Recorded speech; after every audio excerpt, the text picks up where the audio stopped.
Pacific ওশানের বেশিরভাগ বিচেই এই প্রাণীটার দেখা মেলে। এইটা দেখতে যতটা না সুন্দর তার থেকে বেশি বিষাক্ত। প্রথমবার যখন এই প্রাণীটাকে আমি দেখি তখন জানতাম না এই প্রাণীটার সম্পর্কে, তো আমি ভুলবশত এই প্রাণীটাকে ছুঁয়ে নিই। এই প্রাণীটাকে ছোঁয়ার সাথে সাথে এমন কিছু হয়েছিল যার জন্য আমি প্রস্তুত ছিলাম না। আমার পুরো হাতে মনে হয়েছিল বৈদ্যুতিক শক লেগেছে, আর এত বেশি যন্ত্রণাদায়ক ছিল এটা বলার বাইরে। আর এই ব্যথাটা প্রায় 2 থেকে 3 ঘন্টার মতো ছিল। প্রথমে মনে করেছিলাম এটা এক ধরনের জেলিফিশ। গুগল সার্চ করে এই প্রাণীটার সম্পর্কে বিস্তারিত জেনে নিলাম।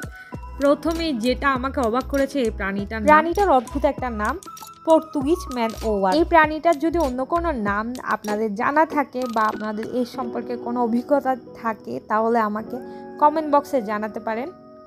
ভিডিও ভালো লাগলে চ্যানেলটি সাবস্ক্রাইব করতে পারেন।